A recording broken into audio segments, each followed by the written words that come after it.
Today I'll teach you how to move your photos from iPhone to iCloud. So in order to do that, you need to turn on your iCloud syncing feature with your photos. So for that, you need to open up your settings, and from inside setting at the top, it's going to show you your iPhone name. My iPhone name is Jake, but yours is going to be different according to your iPhone. Click on it, and from inside over here you can see this option called iCloud. Click on iCloud. Now once you're inside iCloud, the option called photos, click on it and make sure it's turned on. If it is turned on, then all of your photos are going to be synced from your iPhone to iCloud automatically. But if it is not being automatically, you can just come inside the setting and click on resume syncing.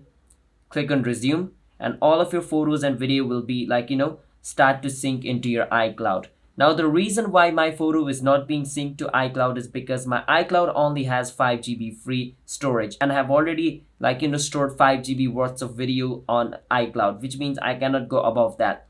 Now the only thing I can do is delete my old videos and upload the new one. So you need to keep that in mind as well. If you have tons of photos, then buying the premium version of iCloud is required, because if you pay for iCloud, you can get up to 12 terabytes of free storage. Alright, so if you want that, you need to do that. But if you have less than 5 GB photo, then it doesn't matter. You can just turn it on and it's going to automatically sync it, and it's going to move your photo from iPhone to iCloud.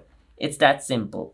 So if you guys found our video helpful, hit the subscribe to our channel, how to guide. I'll see you guys next time.